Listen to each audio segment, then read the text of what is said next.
서신경으로 신앙 고백하심으로 토요일 가족 새벽 기도를 시작하겠습니다. 나는 전능하신 아버지 하나님, 천지의 창조주를 믿습니다. 나는 그의 유일하신 아들, 우리 주 예수 그리스도를 믿습니다. 그는 성령으로 잉태되어 동정녀 마리아에게서 나시고 본디오 빌라도에게 고난을 받아 십자가에 못 박혀 죽으시고 장사된 지 사흘 만에 죽은 자 가운데서 다시 살아나셨으며 하늘에 오르시어 전능하신 아버지 하나님 우편에 앉아 계시다가 거기로부터 살아있는 자와 죽은 자를 심판하러 오십니다.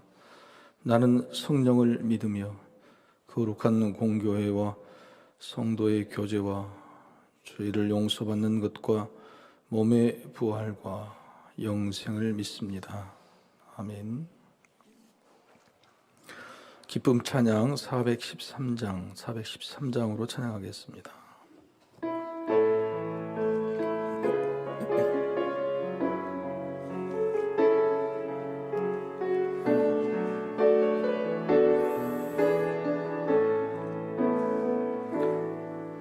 주가 보이신 생명의 길, 나 주님과 함께 상한 마음을 들이며 주님 앞에 나가리.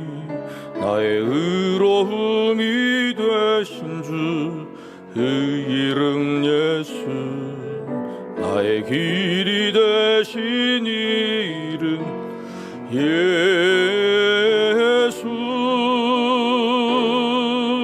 나의 길 오직 그가 하시나리.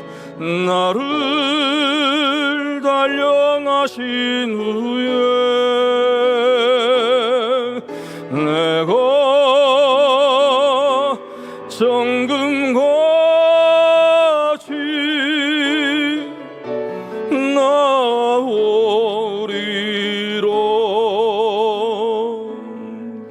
주가 보이신 생명의 길, 나 주님과 함께 상한 마음을 들이며 주님 앞에 나가리. 나의 의로움이 되신 주, 그 이름 예수. 나의 길이 되신 이름 예수.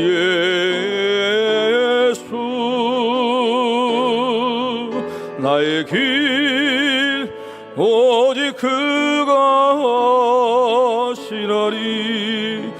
나를 단련하신 후에 내가 정금같이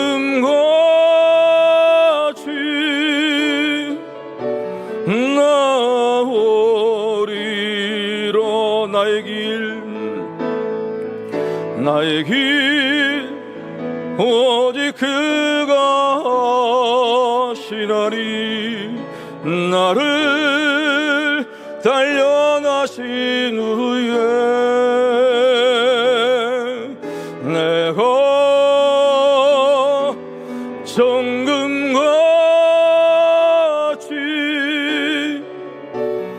나오리로.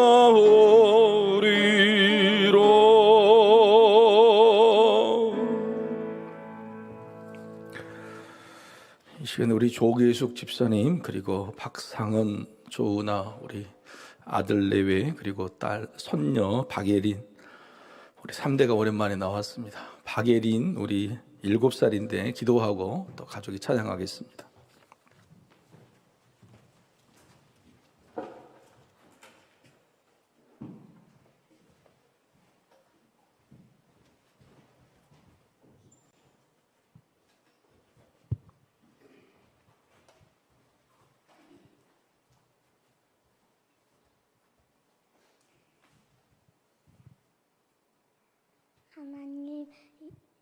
하나님, 이 새벽에 우리가 예수님께로 나아오게 해주셔서 감사합니다. 하나님, 이 시간 우리가 예수님께 나아갈 때 하나님의 이야기를 들을 수 있게 길을 열어주세요. 하나님의 이야기가 우리에게 노래가 되고 행복이 될 수 있는 예배가 되게 해주세요. 하나님, 그리고 아픈 사람들이 많이 있어요. 아픈 사람들이 빨리 나와서 함께 예배 드릴 수 있게 해주세요. 예수님 사랑합니다. 감사합니다. 예수님의 이름으로 기도합니다. 아멘.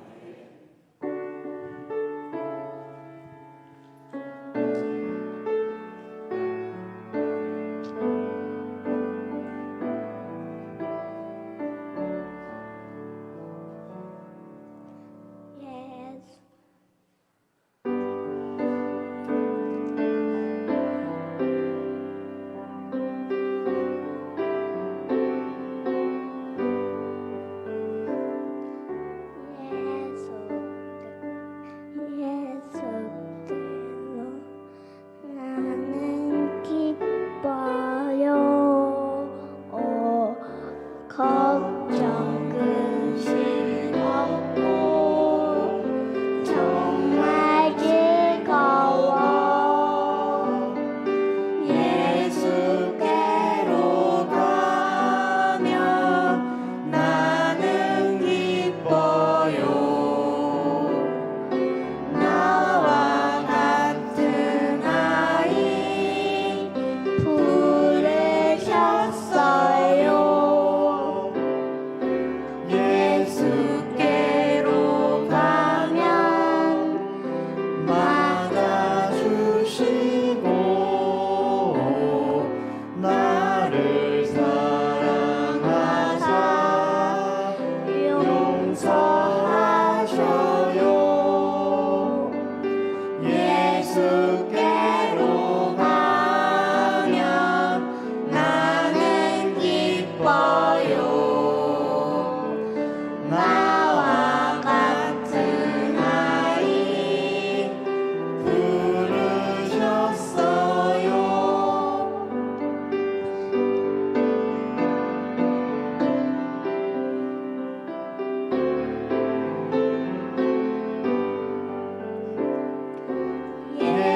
예수께로 가면 손을 붙잡고 어디서나 나를 인도하셔요.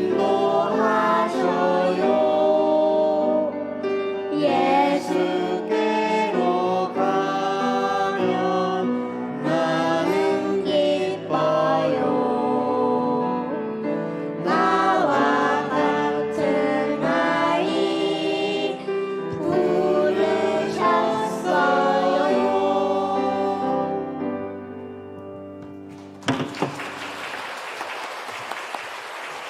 잠깐 그대로 계세요. 기도하십시다. 하나님 아버지, 하나님께서 우리 예린이와 같은 아이를 부르신 줄로 믿습니다. 하나님, 예린이의 찬양을 들으셨지요. 아름다운 마음도 보셨지요. 하나님께서 예린이를 사랑하셔서 준비하신 모든 일들을 또 예린이에게 주시고 예린이의 찬양과 감사가 평생 이어지게 하여 주시옵소서. 이 가정을 위해 기도하시는 믿음의 어머니 우리 조계숙 집사님, 우리 하나님께서 지금까지 믿음으로 붙들어 주시고 세상에서는 섬김과 봉사로 일하게 하셔서 감사합니다. 바라기는 건강을 주시고 또 마음의 평안을 주셔서 가정을 위해 교회를 위해 기도할 때마다 하늘 문이 열리는 기적과 은혜가 있게 하여 주시옵소서. 자녀들을 위해 손을 위해 기도할 때마다 그 기도가 응답되게 하여 주시옵소서. 이 박상은 조은아 집사님, 하나님께서 믿음의 반열에 귀한 직분자로 또 또 어머니와 아버지로 세워주시니 감사합니다. 세상에서 하는 일도 힘들고 어렵겠지만 또 자녀를 믿음으로 잘 양육하는 데 부족함이 없게 하시고 매일매일 이 가정 가운데 하나님 나라가 경험되게 하여 주옵소서. 박상원 집사님 또 일하는데 힘들고 어려운 일 당하지 않게 도와주시고 또 믿음의 가장으로서 또 맡은 바 일들을 잘 감당케 하시며 무엇보다도 권위와 권세가 생기는 복된 아버지가 되게 하여 주옵소서. 또 어머니를 섬기며 남편과 자녀를 위해 기도하고 예수는 귀한 또 믿음의 어머니 조은아 집사 하나님께 붙잡아 주셔서 여러 가지 일이 많고 힘이 들겠지만 능력 있게 감당하도록 주의 힘을 허락하여 주옵소서. 하나님께서 이 가족을 통해 영광 받으시기를 소망하며 예수 그리스도 이름으로 축복하며 기도하옵나이다. 아멘. 다시 한번 크게 박수하겠습니다.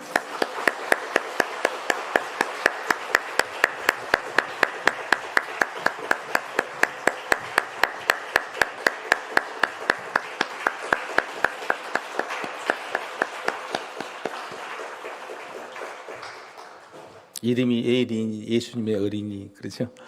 너무 이뻐요. 좋아요. 찬양도 하나님 아름답게 좋아요. 기도가 멋졌지요? 네, 기도를 참 잘했던 것 같습니다.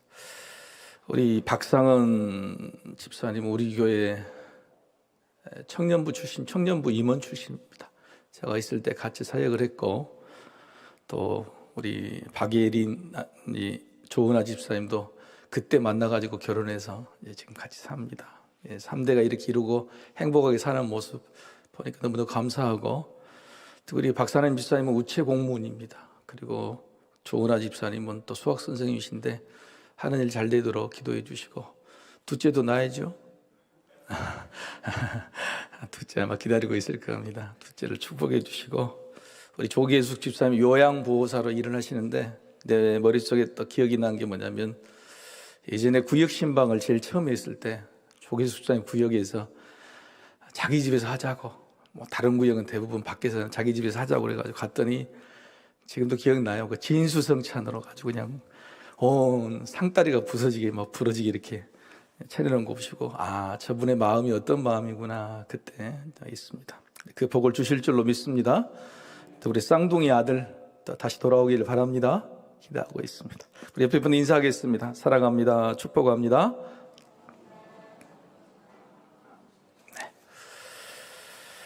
하나님의 말씀 함께 보겠습니다. 사도행전 18장 1절에서 11절입니다. 사도행전 18장 1절에서 11절. 오늘 본 말씀은 내일 주일 말씀하고 많이 연결이 되어 있습니다. 그래서 자세히 살펴보셨으면 좋겠습니다. 사도행전 18장 1절과 11절의 말씀 봉독하겠습니다. 그 후에 바울이 아덴을 떠나 고린도에 이르러 아굴라라 하는 본도에서 난 유대인 한 사람을 만나니, 글라우디오가 모든 유대인을 명하여 로마에서 떠나라 한 거로, 그가 그 안에 브리스길라와 함께 이달리아로부터 새로 온지라. 바울이 그들에게 가매 생업이 바틈으로 함께 살며 일을 하니 그 생업은 천막을 만드는 것이더라. 안식일마다 바울이 회당에서 강론하고 유대인과 헬라인을 권면하니라. 실라와 디모데가 마게도냐로부터 내려오매 바울이 하나님의 말씀에 붙잡혀 유대인들에게 예수는 그리스도라 밝히 증언하니, 그들이 대적하여 비방하거늘 바울이 옷을 털면서 이르되 너희 피가 너희 머리로 돌아갈 것이요 나는 깨끗하니라. 이후에는 이방인에게로 가리라 하고 거기서 옮겨 하나님을 경외하는 디도 유스도라 하는 사람의 집에 들어가니 그 집은 회당 옆이라. 또 회당장 그리스보가 온 집안과 더불어 주를 믿으며 수많은 고린도 사람도 듣고 믿어 세례를 받더라. 밤에 주께서 황상 가운데 바울에게 말씀하시되 두려워하지 말며 침묵하지 말고 말하라. 내가 너와 함께 있음에 어떤 사람도 너를 대적하여 해롭게 할 자가 없을 것이니 이는 이 성 중에 내 백성이 많음이라 하시더라. 1년 6개월을 머물며 그들 가운데서 하나님의 말씀을 가르치니라. 아멘.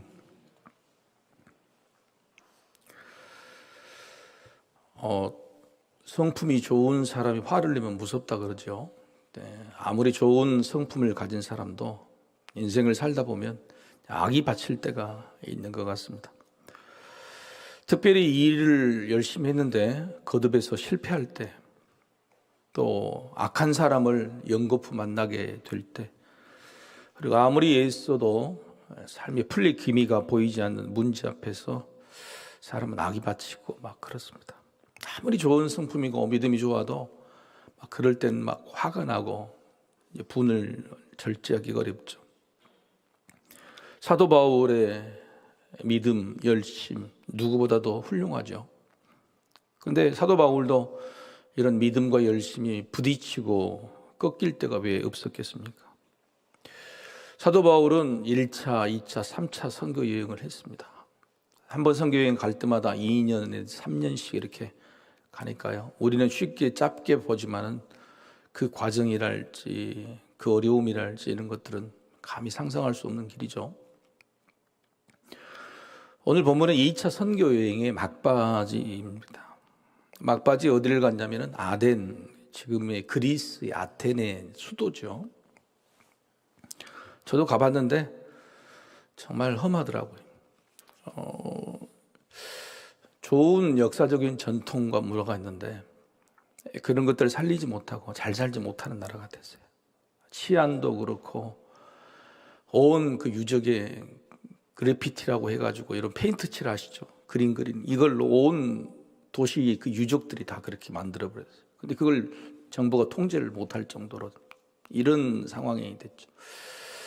하지만 이 사도 바울 당시에는 그런 자신감과 자만함에 가득 차 있는 곳이었습니다. 정치, 철학의 중심지였죠. 근데 그런 곳에서 사도 바울은 전략을 좀 달리했습니다. 자신도 공부를 많이 하고 또 저 사람들을 설교로 이제 전도를 하려면은 저들의 수준에 맞춰야 되겠다. 그래서 아레오바고 광장에서 저들이 똑같이 자기의 철학과 주장을 했던 것처럼 그 광장에 자기도 똑같이 자기의 지식을 자랑했어요.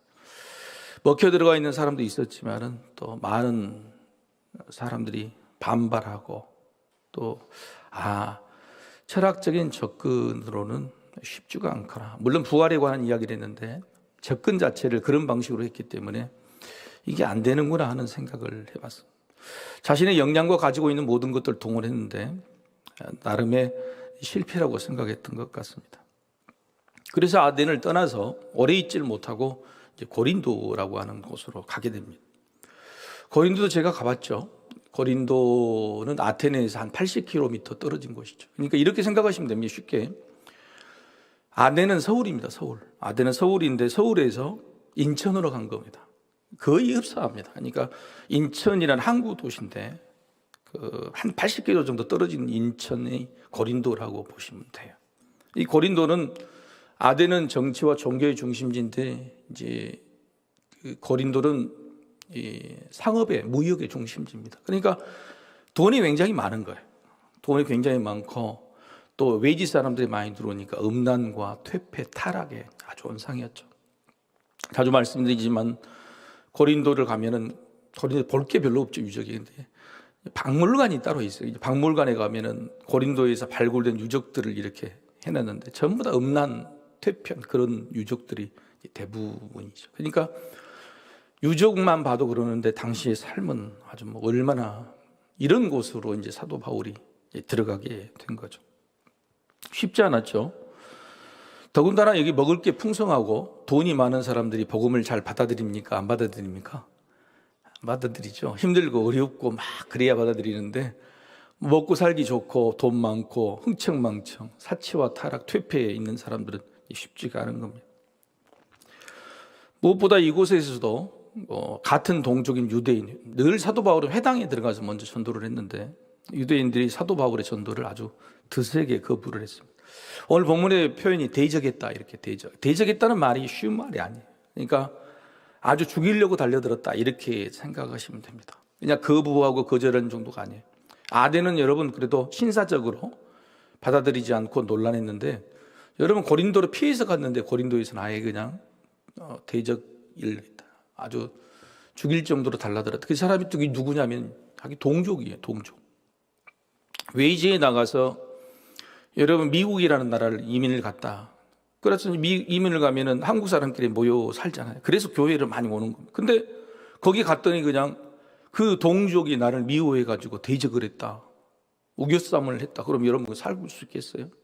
여러분 이게 우리가 그냥 심각하게 이걸 대강 보는 게 아니고 사도 바울의 마음이 어떤 마음이었냐를 깊이 우리가 살펴보는 게 중요하다고 하는 겁니다.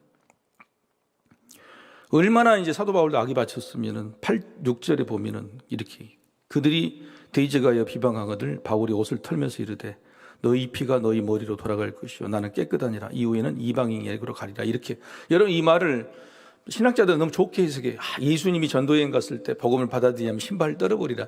여러분 그런 게 아니에요. 지금 마지막에 뭐래요? 나는 유대인이나 어디로 간다고요? 이방인이 이 말을 한번 생각해 보세요. 나는 유대인 네가 동족이라고 믿고 너희가 먼저 복음을 전했는데 이제는 이방인에게로 나 간다고 하는 이 마음, 여러 가지 상황적인 것을 봤을 때 예수님이 가르쳐 주신 말씀을 그대로 실천했다. 아름다운 모습 이게 아니고 지금 악이 바치고 실패에 거듭다고 힘들고 어려운 상황이에요. 그래서 내가 다시는 내가 한국 사람을 만나나 봐라. 이제 내가 미국 사람하고 살겠다. 그렇게 이제 가는 것 마찬가지라고 하는 것입니다. 아덴에서 전도 실패가 고린도에서 이어지고 성과도 크지 않은 이렇게 화를 낸 것일까? 또 지쳤을 수도 있어요. 왜냐하면 고린도에서는 특별히 더 힘든 게 뭐냐면 자비량 선교를 했어요. 그러니까 평일에는 천막을 깁는 만든 일을 했습니다. 그리고 안식일이 될 때에 회당에 가서 유대인들 또 헬라인들에게 복음을 전하는 일이 얼마나 힘들겠어요.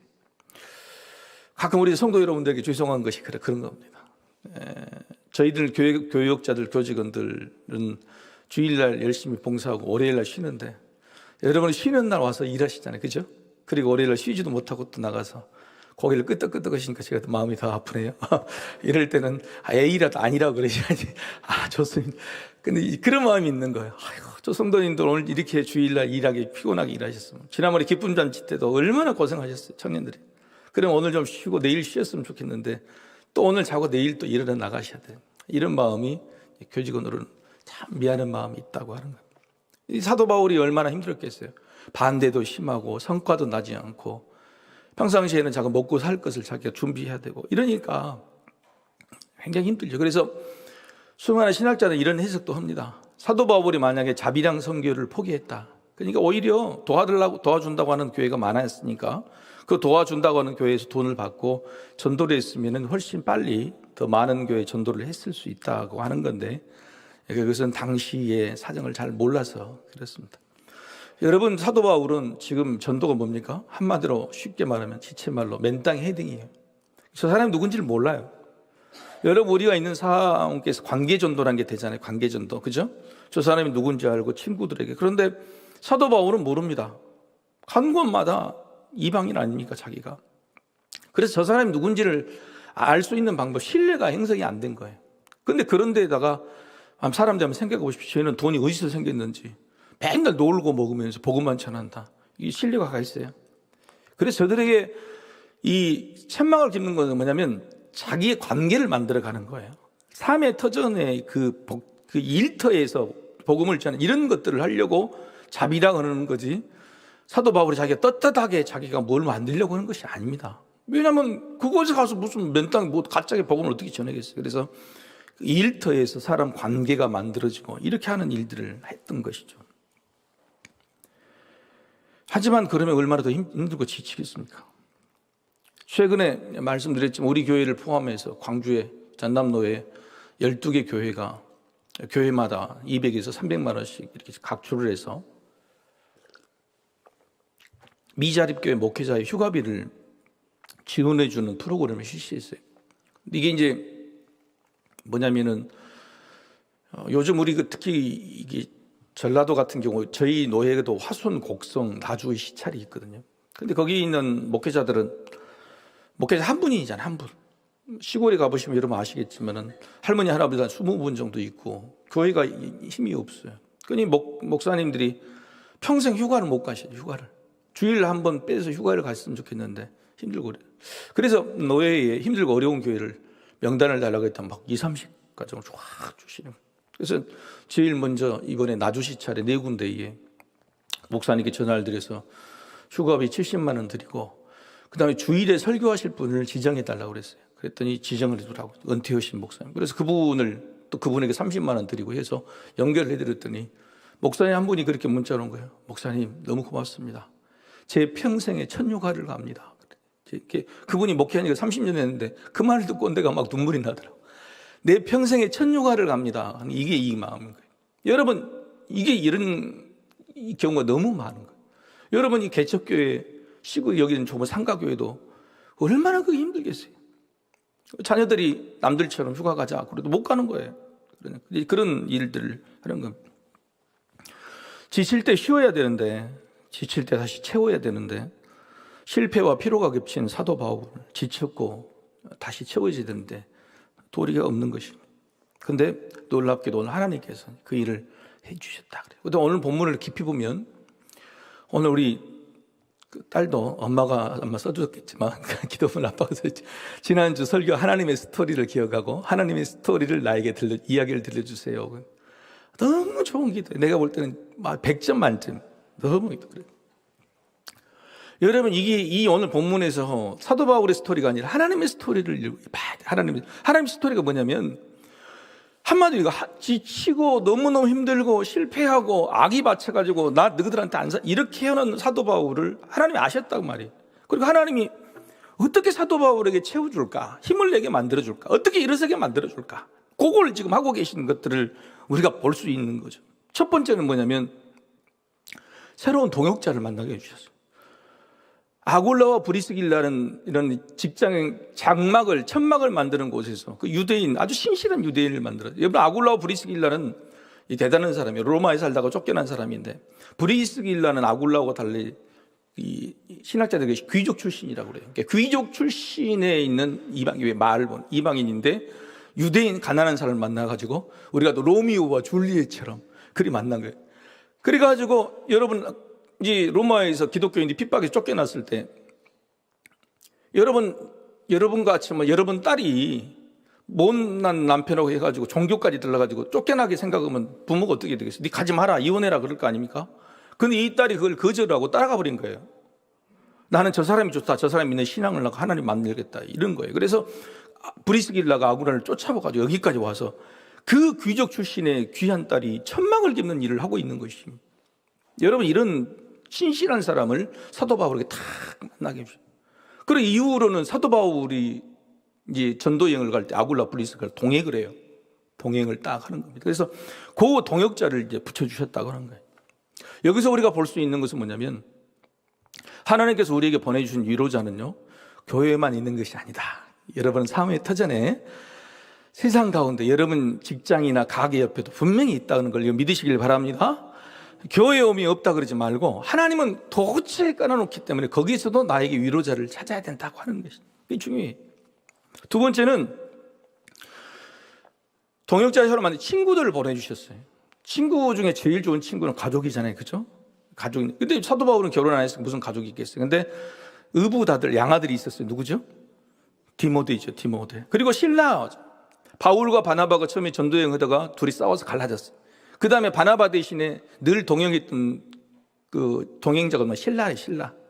근데 이 신라와 디모데가요, 이전에 있는 베레아에서 굉장히 핍박을 받다가 사도 바울은 먼저 도망을 치고 디모데하고 신라는 나중에 와라. 그리고 거기 베레아에 머물게 된 거죠.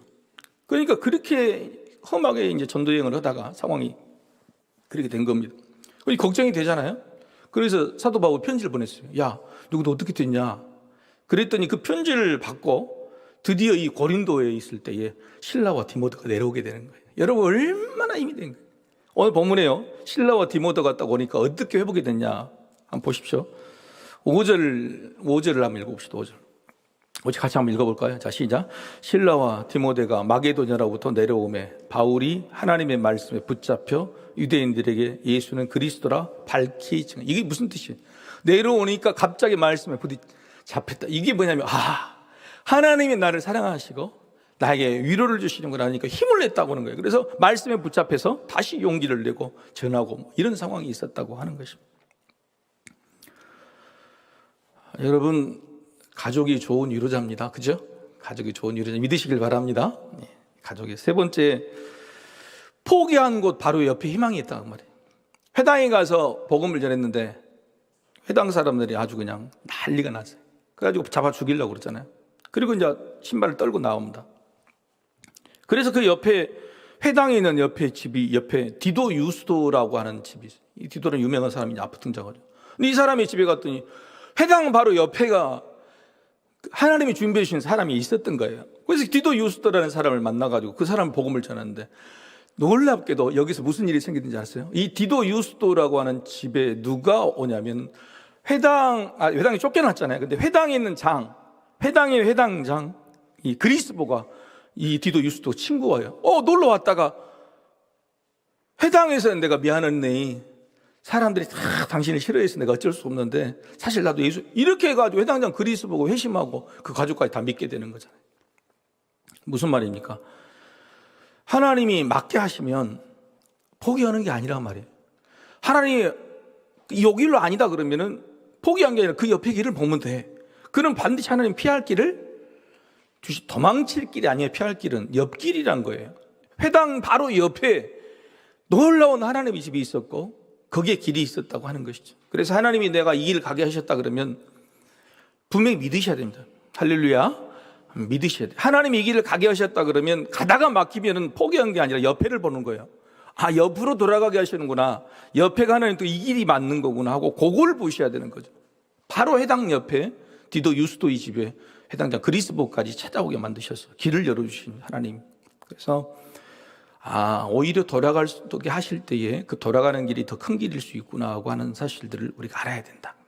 여러분 삶 가운데 지금 이 길이 맞는 것 같은데 기도에서 응답을 받고 하나님 뜻으로 가고 있는 길이 막혀 있다 그러면 그 길을 포기하고 돌아가지 마시고 바로 그 옆에 길이 나 있음을 반드시 보시길 바랍니다. 네 번째는 환상과 계시로 직접 힘을 주셨죠. 9절의 말씀 보시죠. 9절 같이 한번 읽어봅시다. 시작. 밤에 주께서 환상 가운데 바울에게 말씀하시되 두려워하지 말며 침묵하지 말라고 다 그렇죠. 이제는 말씀하죠. 이때 이제 내일 설교가 이제 9절 10절이니까 오늘 아껴도 또 이야기를 하나. 하여튼 이때 하나님께서 나타나셔서 이야기를 해주신 거예요. 사도 바울의 마음을 내가 알고 있다고 말씀해 주시면서 하신 내용입니다. 여러분 하나님의 위로를 찾아보셔야 돼요. 하나님이 여러분의 그 길을 가게 하셨다 그러면 힘들고 지친 모습을 누가 제일 잘 아냐면 하나님께서 잘 알고 계신다. 그래서 그 길이 맞겠다면 그 옆에도 좀 보고, 그리고 사실 우리가 위로자라고 생각하지 못했던 가족들이 그저 옆에 존재하는 것만 해도 내게는 큰 위로가 될 거예요. 힘들고 어려울 때는 누가 도와줘요? 가족이 내 편이 되는 거죠. 그죠? 그래서 하나님께서 나에게 보내준 위로를 찾는 것이 사실 믿음의 길을 끝까지 가는 것이다고 하는 거예요. 사람은 연약해서 실패로 피곤해지는 거 당연하죠. 또 실패는 시험에 들게 만듭니다. 그럴 때 급해지지 마시고 또 무모하게 부딪혀서 또 꺾이지 마시고 길을 돌아가는 길들을 보게 하세요. 특별히 이게 이제 부모들의 역할이에요. 부모가 기도를 했어요. 저도 그러거든요. 분명히 기도를 했어요. 기도해서 그 애들 이 길 맞다고 생각하고 같이 갔는데 딱 막혀버려. 그러면 막 부모가 먼저 당황을 해가지고 막 그 길이 아닌가 보다 어쨌거나 그러지 말고 더 기도를 해보시고 옆에 보세요. 옆에 길이 나 있어요. 하나님이 꼭 같은 가운데 이 길로 가라고 하는 것이죠.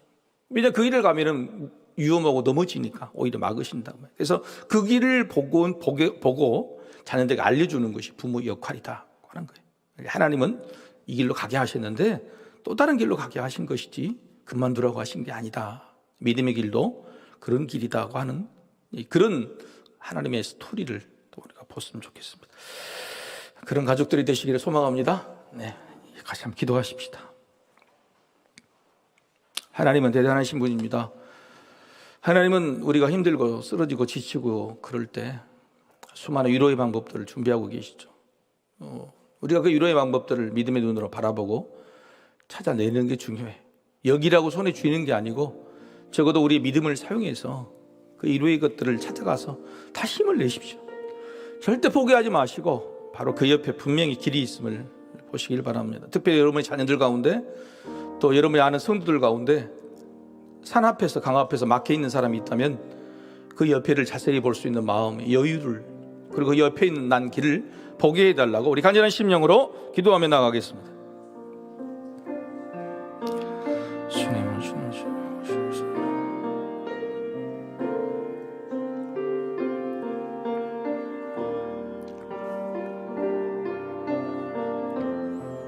하나님의 말씀 믿습니다.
하나님 아버지, 하나님이 원하시는 길들을 열심히 가고 있지만 때로는 지치고 막히고 아프고 힘듭니다.